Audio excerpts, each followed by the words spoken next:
Kanya-kanyang paghahanda ang mga sikat para sa tradisyonal na Noche Buena para salubungin ang Pasko. Simple man o engrande ang salo-salo, pinakamahalaga pa rin daw na kasama nila ang mga mahal sa buhay para sa masayang okasyon. Ang Star Bites sa ni Aubrey Carampel.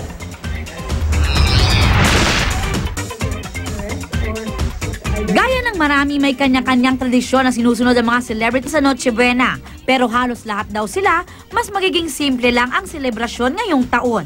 Ang kapuso primetime queen na si Marian Rivera, tiyak daw nakasama ang kanyang pamilya at mga mahal sa buhay. Siyempre kasama ang pamilya with Dantes and with Rivera. Ganun talaga.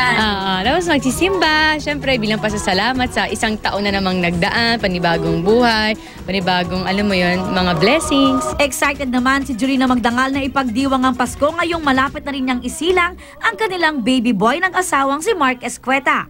Magiging special tsaka parang, pero ingat pa rin sa pagkain. Parang ganun. Kasi syempre, 7.5 na siya eh. 7.5 months. So, parang sinasabihan na rin ako ng doktor ko ano yung mga dapat kong kainin, mga hindi dapat kainin. Ang komedya na si Eugene Domingo, imbes na magpakabusog sa Noche Buena, iba raw ang gagawin niya. Siguro sa pagod ng sunod-sunod na paglalako ng pelikula, baka tulog ako pagkatapos ko magdasal.